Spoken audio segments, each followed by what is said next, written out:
In episode 42 of the CySec101 training series, we're going to go through the fundamentals of logs, and this is probably the least popular topic among every human being that goes into cybersecurity, mainly because of the fact that logs themselves are not very exciting. What you can do with logs is actually quite exciting, and you can obviously get a lot of good use out of them. They're an epic pillar of the cybersecurity framework, or the overall context, or what should I say, the world of cybersecurity. It's one of the biggest elements, if not the biggest element, that plays into what you can do inside of cybersecurity is the content that is stored inside of these various logs. Now, this is a part of the defensive security module that's a part of the Cybersecurity 101 pathway of TryHackMe. And as far as this concerned, or the outline of it is concerned, we have obviously the introduction to logs, the types of logs, Windows event logs analysis, which is a practical exercise, the web server access log analysis, which is another practical exercise, and then we have the conclusion for today. So this is an introduction to logs, so obviously it's not going to be this like crazy thing that you would need to freak out about, but it's always great to have your foundations reaffirmed. So if you are aware of logs, if you've seen a video that I've done on logs, because I've done multiple videos on logs, then this is a great review. But if you've never been introduced to the concept of logs, this is the Cybersecurity 101 introduction to logs. So this is going to be, I think it's going to be useful for essentially any viewer that goes through it. If you'd like to support this channel and get access to me via Discord, consider joining Hackaholics Anonymous. We have 4 tiers: the supporter, agent, guardian, and master. Each tier gets their own Discord server and early access to content. The agent, guardian, and master levels get exclusive content, bug bounties, exclusive downloads, monthly Python automations, live streams with me, plus so much more. And to join, you can simply click the link in the description below, or you can go to our homepage and click the join button there, or you can go to youtube.com/@hankhacks/hackers/join, and you'll be able to join Hackaholics Anonymous. And that said, we are going to now jump into the log fundamentals room. All right, as clever as attackers are, security teams usually are even more clever. Attackers typically avoid leaving obvious traces on the victim's side or on the victim's machine, but the security team always figures out at least how they did the attack, how they executed their attack, and sometimes they're even able to find out who was behind the attack. So suppose that a few policemen are investigating the disappearance of a precious locket in a snowy jungle cabin.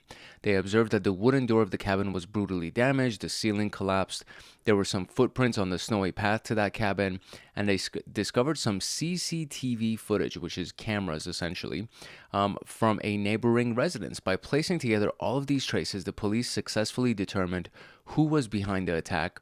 Various traces are found in several such cases, and putting all of these things together takes you closer to the criminal, right? So this is essentially responding to an incident, right? That's essentially what they're doing. And then, of course, they're doing forensics investigations as well. So we talked about those two key concepts in the last 2 videos, the incident response and digital forensics. So it seems like these traces play a big role in the investigation. What if something happened with a digital device? Where do we find all these traces? And these are found inside a system where the traces of an attack could be fetched, and the logs contain most of those traces. So logs are the digital footprints that are left behind by any activity, and pretty much every activity that is done on a computer or on some kind of device generates a log item. And it could be normal or it could be malicious. So tracing down the activity and the individual based on the execution of that activity becomes easier because of logs. So the use cases of logs are a lot. These are just a handful, I would say. Obviously, you can monitor security events, so they help us detect anomalous behavior when real-time monitoring is used. Incident investigation and forensics, so these are the traces of every kind of activity. So the logs themselves hold traces of everything, and there's details on what happened during the incident. So the security team uses those logs to perform the analysis of the root cause of that incident. Troubleshooting is also a very, very key element. Troubleshooting is done a lot using logs to try to find out what the error was in the system or the application. and to obviously diagnose whatever the issues are and actually help in fixing those issues. We can also use logs to monitor performance, and we can also use logs to complete auditing exercises and to make sure that we are compliant with the various regulations that would govern our industry. So there's governance, there's regulations, there's compliance. All of those things can also be done with logs, especially when an auditor comes in and they want to make sure that you're actually being compliant. They will look at your logs to see what kind of data you're collecting, how frequently you're collecting them, etc. So what we're going to do inside of this video is we're going to go through the various types of logs and how they're maintained, and we're going to actually investigate a couple of logs as well. So the objective here is to learn about the different types, how to analyze the logs, analyze Windows events and web access logs, and where can we find the majority of attacks. I bet you guessed it already. It is inside of the log. So let's talk about the types of logs. So imagine you have to investigate an issue in a system through the logs, and you open the log file of that system, and you can see that there's a bunch of stuff inside of that log file, and it can get overwhelming very quickly. So logs are segregated into multiple categories according to the type of information they provide. And now you just need to look into the specific log file that causes the issue that you're trying to solve, right? Or that holds the information that you're looking for. So if you want successful logins from yesterday at a specific time frame, then you would look at the security logs essentially. And there's also something called the authentication logs. Those can also be used as well. So instead of looking at everything, you would go to the specific category that actually holds the information that you would need. So these are the various types of logs that we have. So the sys logs or the system logs can help with running issues or fixing issues in the operating system. They provide information on various operating activities. So the system startup and shutdown, driver loading, system error, hardware, all of those events are inside of the sys logs, system logs. We have the security logs that help detect and investigate incidents. They provide information on security-related activities. So these are the authentication, authorization, security policy changes, user account changes, abnormal activity, all of those events. We have application logs that are specific to any individual application, and they're either interactive or non-interactive activity happening inside the application will be logged here. So you have user interaction, application update, application changes, and application error events. You have the audit logs that provide information on system changes and user events. These logs are helpful for compliance requirements and can play a vital role in security monitoring as well, because you can actually see the user events or system changes that were done by a malicious actor. These would be inside of the audit log. So access to data, right? So when was a certain file opened, for example? Data access, system changes, user activities, policy enforcement, all of those events are inside the audit. The network log provides information about the actual network connection, so outgoing and incoming traffic. And this is good for troubleshooting network issues and to obviously go through incident response investigations. So incoming network, outgoing network, network connections, and network firewall logs are just all under the network logs. And we have, of course, the access logs that provide detailed information about the access to the different resources. And they are different as well because it could be the web server, the database, the application, or an API that was accessed. So access logs can also go in a wide range of different environments as well. There are various other types of logs. This is not the all-inclusive list, right? There's literally probably a few dozen other types of logs. It just depends on the system or application or the operating system that you're actually using. So now that we understand what they are and what they can be done, we're going to actually look at how we can analyze them and extract information from them.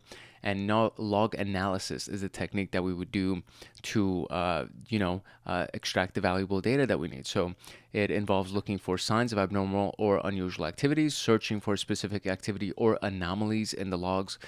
And doing that with the naked eye is impossible because there are thousands, if not millions, of events, especially depending on the size of the network or how many users are there.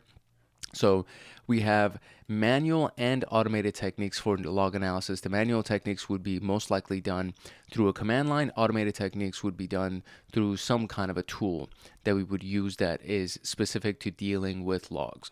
So we're going to do log analysis on Windows and web servers in the next couple of minutes. So which type of log contains information regarding the incoming and outgoing traffic, and that would be the network logs.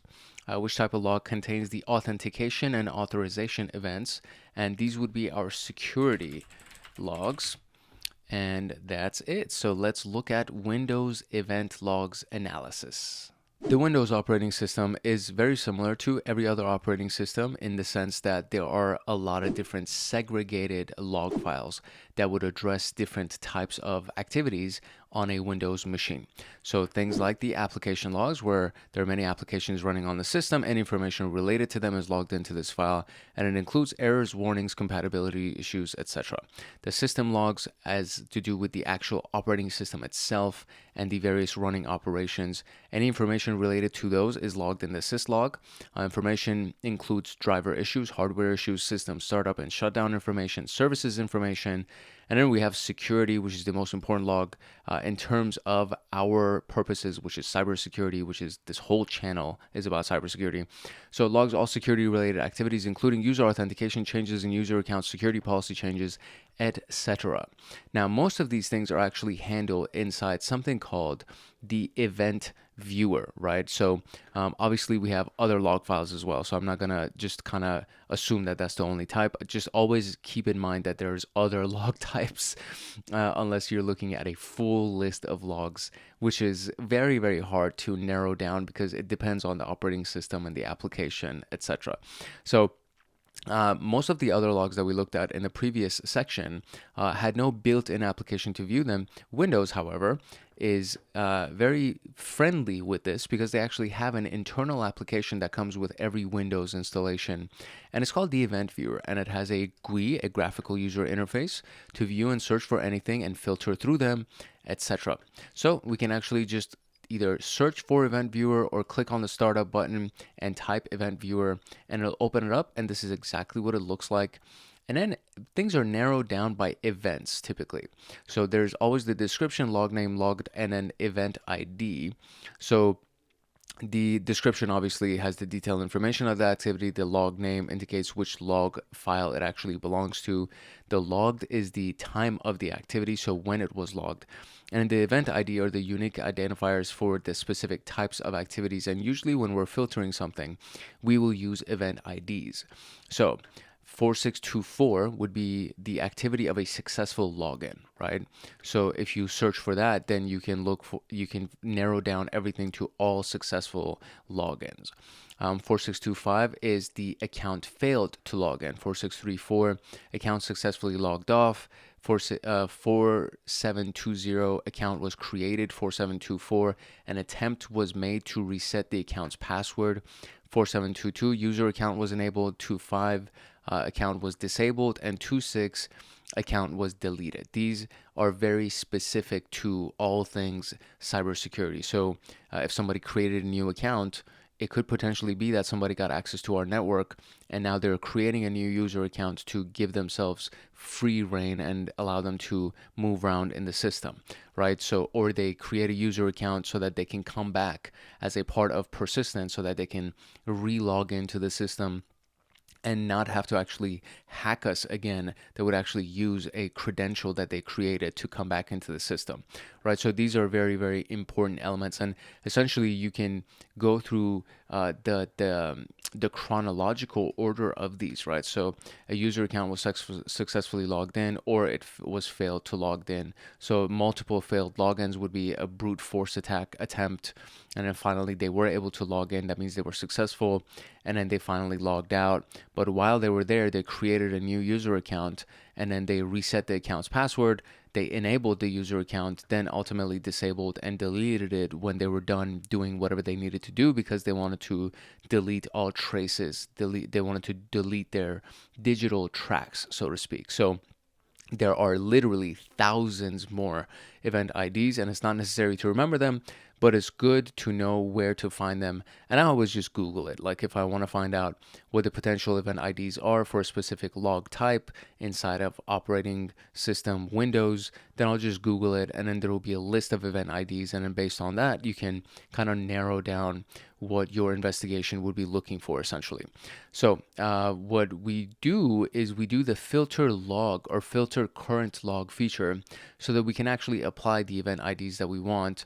And then once we have that, we just put the event ID inside the event ID section and it'll actually do it. So I'm gonna demonstrate all this. That's why I'm kind of breezing through this. Once you apply your filter, all of the event IDs that are actually viewed are then going to be those specific event IDs, as we can see right here. The event ID actually changes and you only see the event IDs that you were searching for. So let us see here. This actual exercise is what we're going to be doing. The scenario is that on Friday, a critical organization reported being a victim of a cyber attack. Upon investigation, the critical data was exfiltrated from a file server in the organization network. The security team was successful in determining the username and IP address of the compromised system in the network, which had access to the file server at the time of the attack. We need to find out the activities of the attacker in his compromised system before he took access to the file server. So we are going to launch our virtual machine, which I've already done. You can also log into it via VPN and remote desktop by using these credentials. You would need to have a paid account with TryHackMe in order to be able to pull this off.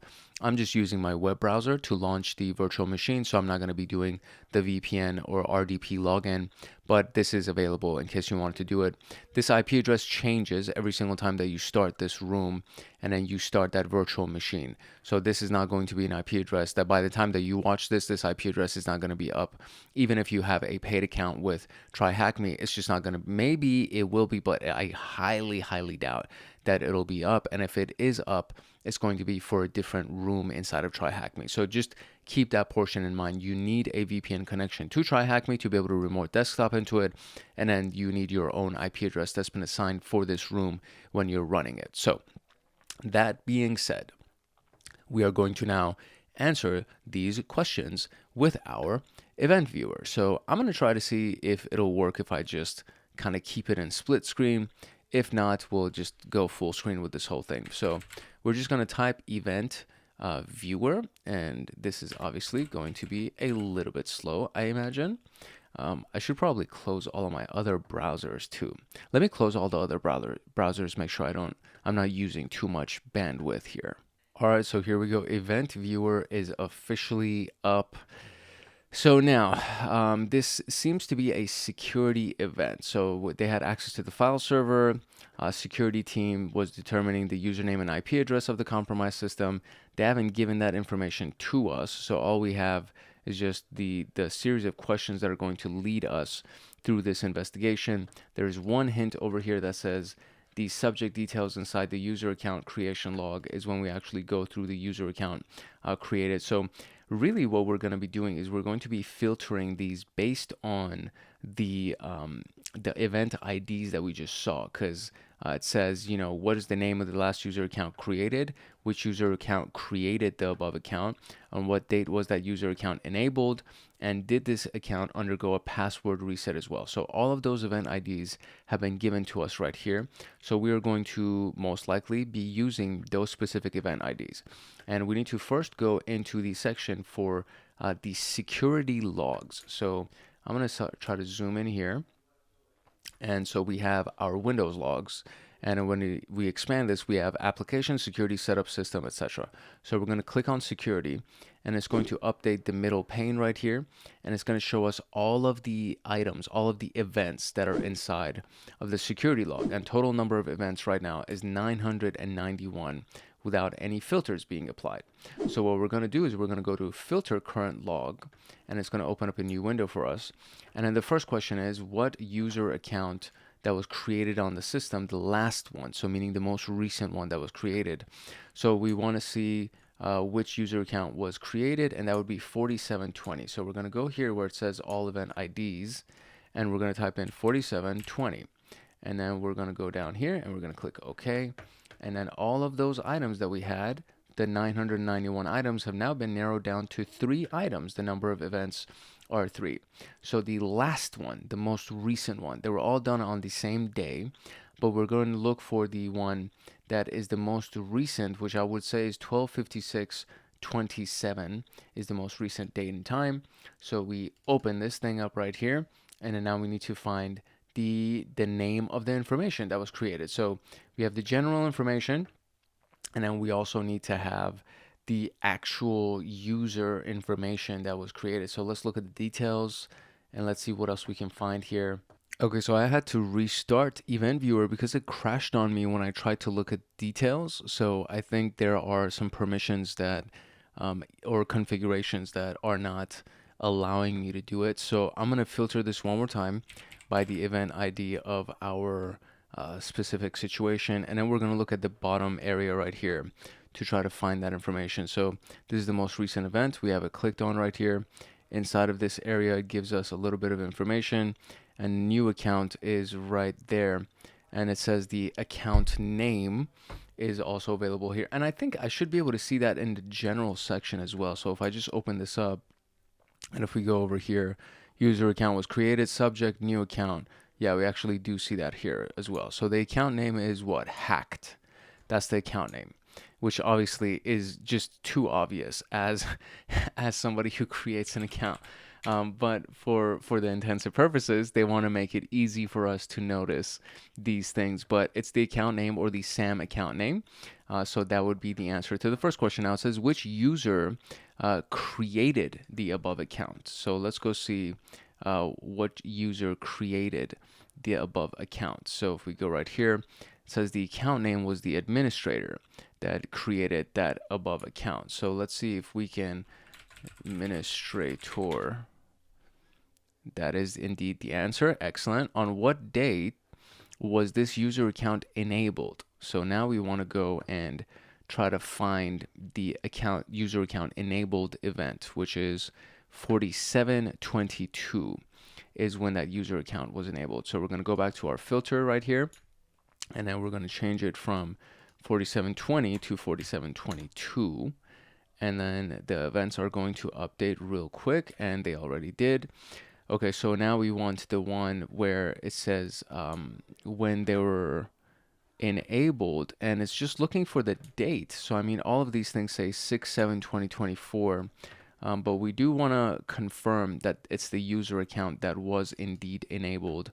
That is the hacker user account. So let's see which one was actually enabled in this particular case. The hacked account was enabled on 6/7/2024. So there we go. So we're going to do 6/7/2024 and press enter on that. Perfect. Now, did this account undergo a password reset as well? The format is either a yes or a no. So we'll just go ahead and verify that as well. So the password reset, an attempt was made to reset an account's password. 47/24 would be the event. So we're going to go over here. We're going to filter that out, and we're going to go to 47/24. And then we have two events right here. And let's see what accounts they actually belong to. Administrator for the user hacked account name has actually been applied to it, and it says audit success. So that actually means that the user account password was successfully changed. So we are going to say yes to this right here. And there we go. That is our final answer, and we're officially done. So Event Viewer really makes this easy. If you weren't able to notice already, it's very, very easy to do something like this. And it's just one of these very invaluable tools that makes Windows so popular among security analysts and companies that have a lot of employees, because it's like a part of the operating system that actually has the event viewer and your ability to search by event IDs and do investigations, etc. So it's very, very user friendly. It comes pre-embedded, it comes standard with the event viewer software, and that allows you to search for various events inside of your event logs. And as you saw, we can see all of the major categories of the event logs. And then there are even application events or the application logs that we didn't really get a chance to look at, but there's an entire section dedicated to application. And then when you click on that, it shows you all of the different applications, all of the foreground and background applications that are inside of the Windows machine, and all the logs that are associated with that. So there's a lot of great stuff that shows up with Event Viewer inside of Windows. Now, we can now go look at the the web server access logs. The web server access log keeps all of the access events that were done for a given web server.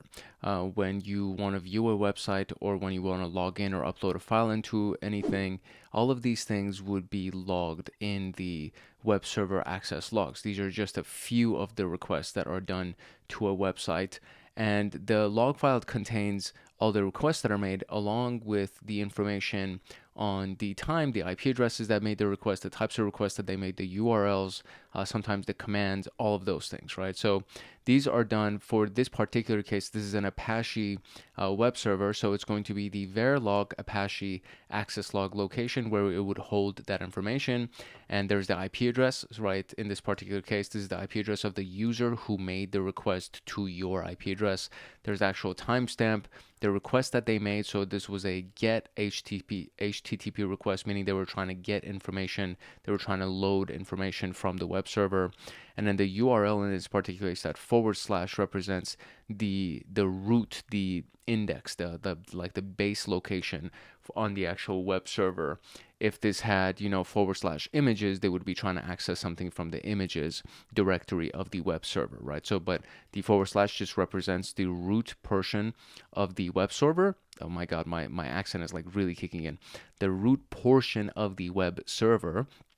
And that's what they're going to be making their request on, right? If it's a put request or a post request, that's usually when they're trying to send data to the web server. So they're trying to fill out a form. If it's a put request, they're trying to make an update to their profile, maybe something like that, right? So it just depends on the type of HTTP request that they are making. And then we have the status code 200 in this case, being that this was actually a successful response. Anything that's inside of the 200 range is successful. And then we did something for the web fundamentals, or the networking fundamentals, where we were looking at the various status codes that can be actually applied to the HTTP requests. That would be the responses from the web server that would tell us if it was a successful request, or the response was a successful one, or if we're not allowed to access something, if the web server crashed. All of these things have their own series of status codes. The user agent in this particular case, it's usually a very long field, and there's a lot of data from it. And now in this case, we see that the user's operating system, browser, all of that stuff is in here. So we have Mozilla, Macintosh, Intel Mac, Apple WebKit, etc., and then Chrome, Safari were the user agents, right? So it was on a Mac computer, and then either Chrome or Safari was the web browser that was used to make the request. And that's essentially it. This is like the main type of information, the main categories of information that you can find for each event inside of the web server. Now, if you're using a command line to actually look at the contents of this, there are a lot of different ways that you can look at it. So what I'm going to do is I'm going to essentially just kind of outline these things by looking at the thing in full screen. So I'm going to open it up in full screen. I'm going to open up this in a separate page so that we can actually look at the command line strictly as we go ahead and input all of these different commands. And then you can kind of see everything in a live environment. Instead of me having to read through everything, I'm just going to look at it in the full screen mode. And then from here, we're going to just look at the instructions. So first and foremost, we are looking for the access log. So first, I'm going to open up my terminal. I'm going to zoom in on this for you so that you can actually really get to see what is going on here. And I don't think the access log would actually be in this root location. So if we do an ls here, we definitely don't have it here. So it would be in the var log location that they mentioned earlier that would actually have our access log located in it. And I think for the purposes of this specific room, there is a task file that they want us to look at anyway. So the task file that we're supposed to be looking at is inside of the rooms directory, and it is the logs location. So if I do rooms, and if we look at this, we have all this stuff. So we're going to go into logs, and then we have the access log. So that's the log that we're supposed to be looking at to answer the questions that we have for the remainder of this exercise. So this is our actual log, right? So the access log is our actual log. So now there's a way that you can do this where we can go ahead and be like, okay, I just want to see what's inside of this, right? So if I do not car, if I do cat and then do access log, what it's going to do is it's going to print everything that is inside of this log onto my screen. It's literally printing everything that's inside the log. And in this particular case, there's a lot of stuff. So there's very many lines of events that are inside of here. You can see there's get request, post request, so on and so forth. So it doesn't really help me if I have to read through each one of these piece by piece, okay? I can technically, if I needed to, I can combine various logs, and I'll just show you what this looks like real quick.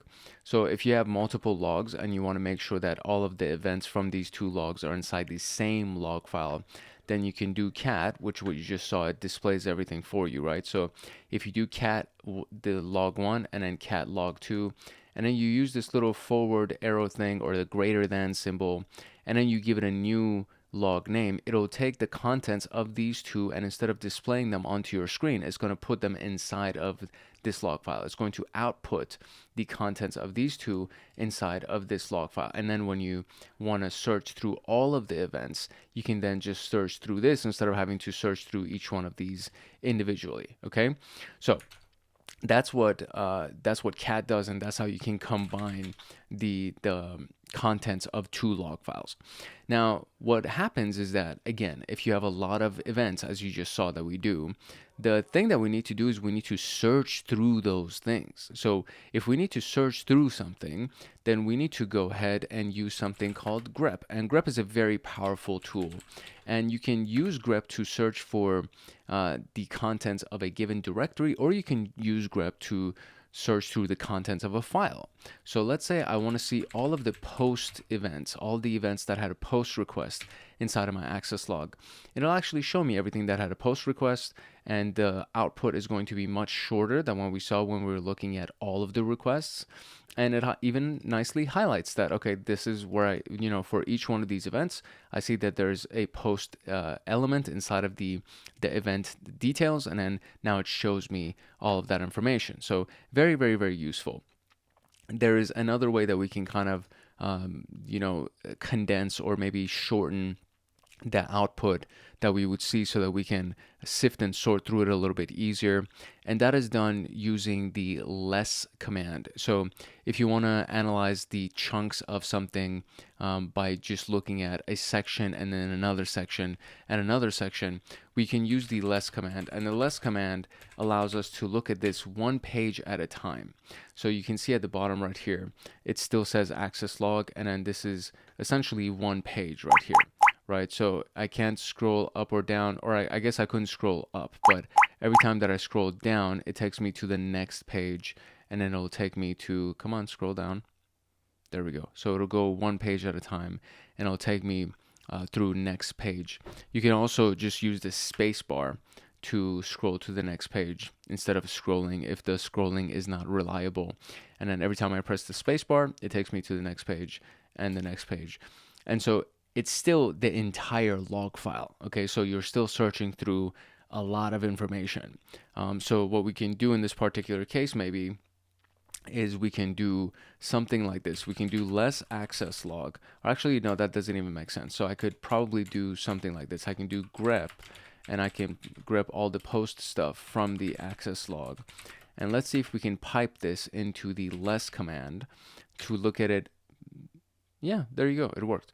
So we can look at all of the posts, but now we're looking at it page by page. And so I press space, it takes me to the next page. Press space, takes me to the next page.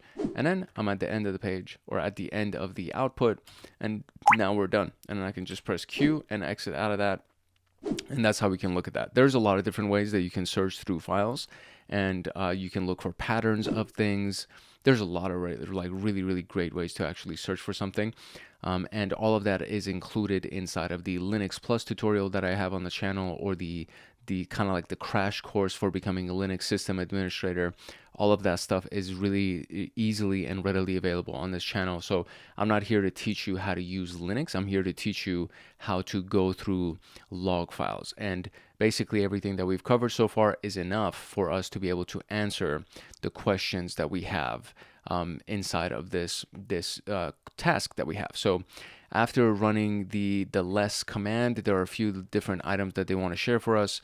So it says, the logs would be displayed in pages one after another, making it easy. If you want to search for something in the logs, you can type / followed by the pattern that you're searching for and hit enter. You can use N to navigate to the next occurrence of your search, and capital N to navigate to the previous occurrence of your search. So we can do that right here. So we can again do less access log. And in this particular case, let's say I want to search for something. So I'll just do / and then I'll say put as my search, and I'll press enter. And now it's going to search for the first instance of put. Now I want the next one, so I'll just do N, and then it'll show me the next few ones, and then I can do N again.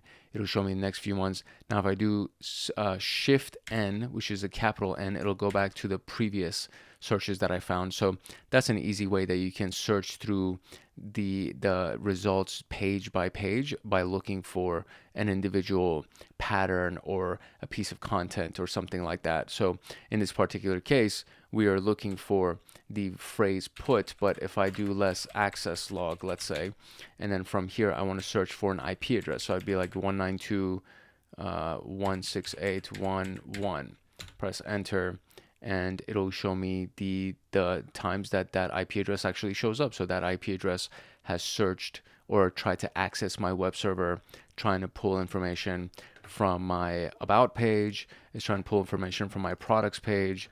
And if I do N, it'll show me the next one, again, products, and then about, and then N again, about. So this is basically it, contact page, things like that, right? So this is the very basics of trying to sift and sort through a log file. So now that we actually have these various techniques that we have been taught, we can actually go through the questions that we have here. So it says, what is the IP address that which made the last GET request to the / contact page? So what we're going to do is we're going to do a cat of the, or I don't even need to do that really. I can just do grep, and then I can do / contact, and then I can search for that inside of the access log. And so we have these elements, and it's looking at the IP address of the last request that was made. And so if we look at all of this, this is June 6, 2024, and then the timestamp is gradually increasing. I believe 16, 13. No, so it seems like it's actually the most recent event is going to be at the very top. So the last request would be done by this IP address, I believe. The most recent event is going to be at the top. So I'm going to copy this, and let's try that as an answer. I feel like that is actually the answer, but maybe not. That's not the answer. Okay, so let's see here. Oh, my bad. They're saying what was the last IP address that made a GET request, and this IP address made a POST request. So the one that made a GET request is this one, 10.0.0.1. So 10.0.0.1, and that is the right answer. Okay, so I didn't pay attention to the request that was being made. So the last one that made a GET request was this IP address. The next question is, when was the last POST request that was made by 172.16.0.1? So this is, technically I would say this is the answer right here. I feel like this is the last POST request, but it's technically against the IP address or the contact page, and we want to see what POST request entirely was made. So we can actually pipe the output of several commands into each other. So I can technically do grep, and I can do 172.1.6.0.1, and then I can access, sorry about that, the Amazon guy dropped off a package and my dogs lost their freaking minds. So what we can do is we can take the output of one grep request and we can or grep command, and then we can pipe it into another one. So I can do grep and then look for the IP address that we need to look at, and then I can also do grep and then do a post, and let's see if this actually works. So if we go for this, now we can see all of the post requests that were made by this IP address. So we've double filtered essentially, right? And so what we're looking for is just the most recent post request that they made, which is at the very, very top right here. And we need this full chunk of data right here, this timestamp. So we're going to copy that entire thing, including the milliseconds at the very end of it right there. And then we're just going to paste that whole thing. And that is indeed the correct answer. Excellent. Now it says, based on the answer from question number 2, to which URL was the post request made? And this is the URL, the /contact. And that is our last answer. And we're done. We're officially done with that. So what I'm going to do is I'm just going to close this out. I'm going to refresh this page because I want you to see that we actually did get all of those questions right. And there we go. So we got all the questions right. The last IP address that made the GET request. Oh my gosh, I hate it when this happens. Hold on one second. All right, there we go. So we have the IP address that made the last GET request, which was 10.0.0.1, the timestamp of the last post request by 172, and then the URL that they made that request, which is the contact page. So that's pretty much it. So as you can see, the logs are very, very useful, and we can get a lot of really good information from logs, and depending on the type of operating system that you're running. So for example, the first example was Windows operating system, and then in that we had the event viewer, which has a graphical interface, and it makes it a little bit easier to filter through the contents of that. And then what we did as our filters was the event IDs, but you can technically filter the same way that I just filtered here by looking at post requests or IP addresses and trying to narrow down what IP addresses try to access your network, etc. So Windows event logs or Windows event viewer will allow you to sift and sort through all the various logs inside of the graphical interface. And then what we just did right now was using the command line of a Linux system to actually go through the web server log files, and you saw how simple it can be to actually search for something inside of a massive log file and narrow it down. And then you can even double filter, right? So you could do, grep the IP address and then feed the output of that into another grep command and say, okay, now I want to see all of the post requests that were being done by this specific IP address. And then you can even feed that into another command and still keep narrowing down your search results to filter and hone in on whatever the results are to actually get the information that you're looking for, especially if you just have, this was a small log file. Technically, this was a very small log file. There were not that many items in here. If you're looking at a web server file that's been around for several months or several years, you're going to be looking at thousands, if not millions of lines of data, which is insane to think about, but you have to be able to sift and sort through all of that data. So this is what grep comes in, and then there's different types of ways that you can use grep or various other search commands that we could use. And grep allows you to use regular expressions, which is very powerful, and it's a really cool, the regular expressions patterns are really useful. I'm kind of going down the rabbit hole now. I'm going on a few different tangents here, but I've covered regular expressions on the channel. I've covered using Linux command line to search for things on this channel. So if you're interested in this kind of stuff, you can definitely go ahead and search for, Linux Plus, for example, and go through the Linux Plus training series, and you'll get a lot of really good information about how to use Linux to do a variety of different things, including grepping, searching through data and finding the data that you need. So there's a lot of amazing stuff that's available that you can do on either Windows or Unix/Linux operating systems. And all of those things are helpful for sifting and sorting through log files to find the events of interest so that you can complete your investigation. If you got value out of this video, I do encourage you to like, subscribe, and turn on that notification bell so that you get notified the next time that a video comes out on this channel, especially inside of the CySec101 playlist that we just went through right here. And the CySec101 playlist is almost complete. I keep saying that in every video, but we are getting close to the end. We're definitely in the latter half, the second half of CySec101. So I think we have like 3 modules maybe left, and there were a lot of modules. So when you say 3 modules and there were that many, and the last module is not even like a big module, it's just more like, okay, here's how to find a job in cybersecurity kind of a thing. So that's pretty much it for this. So drop a comment if you have any questions, especially if you had a trouble going through the contents that we went through today.